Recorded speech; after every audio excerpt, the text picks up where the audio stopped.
Do you have collections in your credit report when you was thinking about paying them? Well, before you do that, guys, please watch this video because in today's video, we're going to show you how you can remove all your collections in 4 days, guys. This is a hack out this world, guys. In today's video, we're going to show you how you can remove all your collections using this affidavit, guys. In today's video, I want you to take all the notes that you can possibly can because we're going to show you how you can remove all of those pesky collections in 4 days. Guys, stay tuned.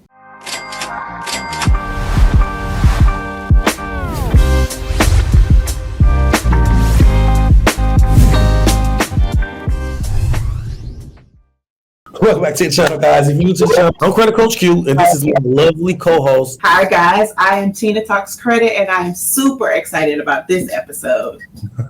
Well, guys, like I said, I want you guys to take as many notes as possible because we're going to give you guys a lot of meat and potatoes in this episode. Guys, to remove collections in 4 days, I know a lot of people think like, oh, it takes 30 days for it to come back. Not this method, guys. This method is a very special method, and this affidavit that we're going to teach you is also special. If you have anything derogatory in your credit report, I mean anything negative, charge-offs, late payments, bankruptcies, medical bills, guys, you name it, please go over to creditapprove.com. It's the website and the software that I was telling you about that allows you to put the full experience to your own hands. Guys, people are removing thousands of dollars worth of debt by themselves. They are no longer using credit repair companies. They are putting this information and this experience into their own hands and appreciating on a deeper level. Guys, please go to creditapprove.com, check out the software and start removing these items, guys, if you have anything derogatory on your credit report. So let's dive straight into the meat and potatoes. So let me first share my screen so I can go over a quick guideline that we came up with you guys for basically using this. So using this method. So as you can see, it's broken down under 4 different steps, guys. And the 4 steps is going to basically give you guys a roadmap to success when it comes to using this method, right? So as you can see, the first thing you want to do is do the introduction to collections and collection agencies, right? So that is collection agents either buy accounts outright or hired by original creditor to collect debts on their behalf. So they're basically, we just giving you a brief synopsis of what collections are and how they occur. And then we want you to understand the affidavit of fact and truth because this is actual legal document, guys. And that's what makes it so powerful because it is a legal document. So it said the definition of purpose of the affidavit and affidavit of fact and truth is sworn statement where the affiliate declares facts they believe to be true based on their own knowledge. By signing the affidavit, attests to the truthfulness to their statements under penalty in perjury. So guys, this is a very, very serious document, and that's why it has so much weight. They say the legal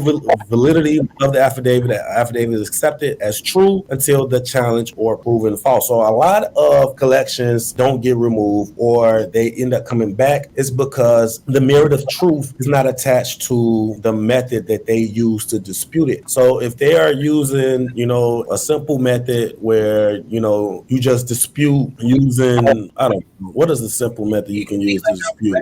I'm sorry. Which one? It could be like a regular 609 dispute letter. Yeah, like 609. Yeah, if you're using something like that, then, that's not going to, it might get the item removed, but it is a large possibility that the item might come back depending on how you do it. These affidavit is, like we said, it is a it attests to the truthfulness of the statement. So when a creditor get an affidavit, it is basically law-abiding truth associated to what you are disputing. So, okay, so the legal validity in the affidavit, I read that. 2, use an affidavit to dispute a collection. Turning your affidavit into a formal dispute letter. Again, the affidavit statement attesting to the facts that you are disputing, such as claiming the account does not belong to you, reference the section 609 of the Fair Credit Reporting Act. Show evidence. We'll demonstrate how to fill out the affidavit instruction. Now, guys, we're going to give you step-by-step on how to do this yourself. Now, this affidavit is in the software, but if you don't have time to do this, if this doesn't seem like something that you would be good at, if you are in nursing school or in college or and you just swamped with a limited amount of time, guys, please hire Tina to do this for you guys. I don't want you guys to have budget and not basically do it correctly or just don't have the understanding. Hire Tina if you want someone to do it professionally. If you do not, go to the My Credit Approve software and you can use this exact method there. Okay. Number 3, to verify collection agency licensing and compliance. Check if the collection agency is licensed in your state. Not all collection agencies are licensed to operate in every state. To verify, you can use the nationwide multi-state licensing system. Number 4, research compliance managers for collection agency. Identify the compliance manager. It may be helpful to address your dispute to a compliance manager. You can find this information by the Association of Credit and Collection Professionals, or ACA International, guys. So I'm going to give the floor to Tina and allow her to break this method down step by step. And you got the floor, Tina. Go ahead. Okay, guys.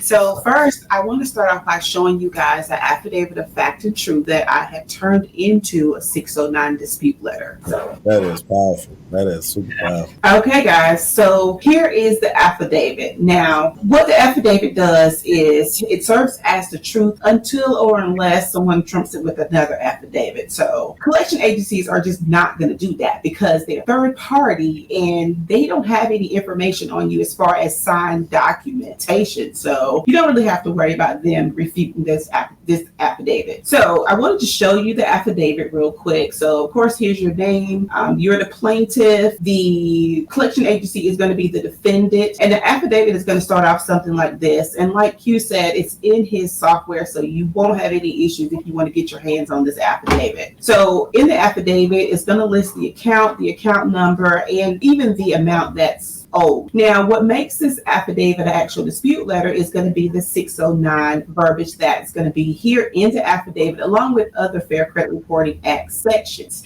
So we're just listing everything here. I'm not going to go through it and read it. Now, what makes this affidavit powerful is going to be when you get it notarized. That makes it legally binding. So you're going to want to make sure that you get your affidavits notarized. So this is pretty much it for the affidavit. This is what I wanted to show you. Now, I want to talk a little bit about the collection agencies and making sure that they are compliant or even able to collect in your state. So guys, I wanted to show you the NMLS Consumer Access website. Now, this is where you can go to just to make sure that the collection agency is compliant in your state or just legally able to even collect in your state, because a lot of times they're not even legally bound or able to be collected in your state, and yet they're hounding you and threatening for money. So I took it upon myself to just search LVNV funding, and it's going to show you like where they're able to collect money from. Okay, so upon searching up LVNV funding, this list is going to show us everywhere that this collection company is licensed to collect funds in whatever state. So basically, if you do not see your state on here, that means that they're not licensed there. Okay, so it's going to tell you here, authorized to conduct business. Yes, all the way down. So basically, don't see your stuff there, they're not licensed. So this is going to be really important when you're disputing your collections, like I said before, because they will get you. Like I've seen so many, they do it to so many different people, have them pay $18,000 and they weren't even licensed to collect. And then we didn't find out until, well, the client didn't find out until afterwards when I looked them up and I said, hey, you didn't have to pay them a dime. So that's crazy. Yeah. Like, this is fire. So like, I feel like before we even start with collection process, before you even start getting scared because they sent you a letter in the mail, you need to go to this website and make sure that they have the right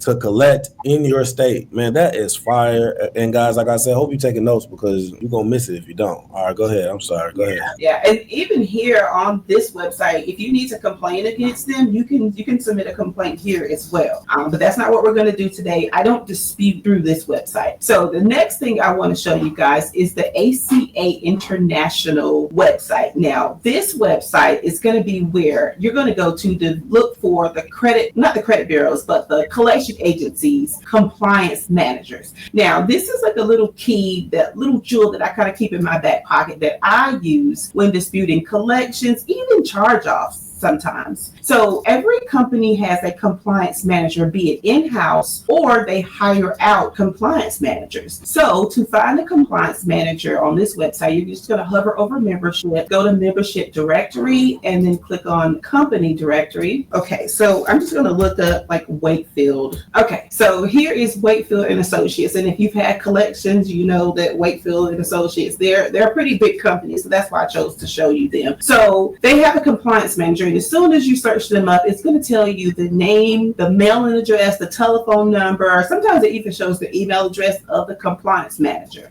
So now, if you click on it, it's going to show a little bit more information, exactly like who this person is and what their role is, but they are the compliance manager. Now, the way that I use the compliance manager to get collections removed with the affidavit is simple. I will mail the affidavit of fact and truth along with any supporting documentation that I have to this compliance manager. So the other key that I use is I'll wait about 5 days or so after I know that they've received the mail that I'm sending in, and then I'll make a call. And that way they have something to go over with me while we're on the phone. This works wonders with getting stuff removed, especially if you think that you are experiencing any type of identity fraud, identity theft, and you do an FTC report and send that in as well. I've seen automatic deletions happen literally over the phone that day through going through a compliance manager. Not kidding.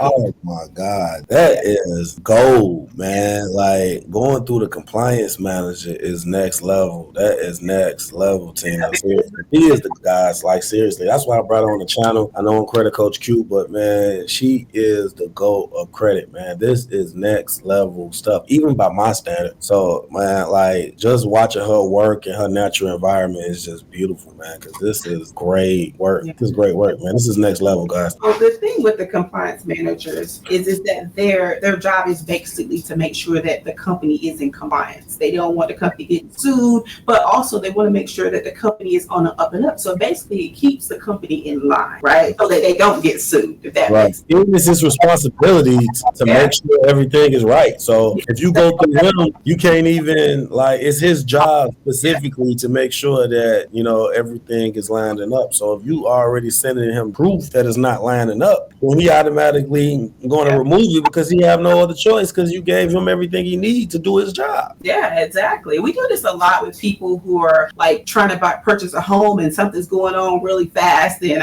we've done this several times. We'll go to the compliance manager, get things done. Probably takes about 4 to 5 days, maybe 6 sometimes for them to actually get the mail. But once they get it and you get them on the phone, it's a wrap. I mean, automatic deletions are literally that. They're automatic deletions, like right now deletions. So it's awesome. I love it. I love trying to keep this in my back pocket to do if I need to. I try not to wear it out because there's like one compliance manager per company most of the time. You don't want to, overdo it and you're like the same company doing it over and over again for me. But yeah, it's definitely a good tool. I also want to show you something else that I know that this video is about collections, but just because we're on this website, I want to show you that if you are dealing with, why can't I spell today? If you are dealing with any like charge-offs accounts and things like that, check and see, because Capital One also has a compliance manager. See here, this is their compliance manager. So if you're dealing with late payments, missed payments, and things of that nature, contact the compliance managers. Also, if you are disputing any commercial credit or your business credit, they have compliance managers as well. Also, like the collection agencies who house commercial credit collections, they have compliance managers. So there you have it. Oh, wow, man. That is amazing, guys. So for people that's skeptical about, the 30-day window, man, this is on a whole other level, guys. Like, you guys are literally going directly to the source and contacting a actual person that have the magic wand to remove your collection with the flick of a button. Like, this is next level, man. This video has my mind even blown a little bit. Like I said, guys, if you want to do it yourself, go to the My Creditapprove software, and you guys can have everything that you see in the video already laid out in the software where you can do it yourself. If you watch this video and you just don't have time to be emailing clients, managers, and you just don't have time for that, guys, I can't stress it enough. Hire the GOAT. Hire Miss Tina, Tina Talks Credit, so she can take care of all of your collection needs. So again, if you want to do it yourself, go to the My Credit Approve software. If you do not, and you want us to hire Tina to do it yourself, just to get it done over with, hire Tina to do it with Tina Talks Credit. Go over to our channel, guys. Our channel will be in the link in the description below, along with all of her information as well. Did you have anything else do you have any other jewels that you want to go before we get up out of here? I'm ready for the next episode. The next episode, guys, is going to be fire as well. This is going to be a series that we do on a frequent basis, but guys, she is the GOAT. Don't ever say I never did nothing for y'all. I bring her on the channel and giving you guys all of this knowledge, guys. Until next time, take care of yourself, take care of your credit. Coach, All right, bye.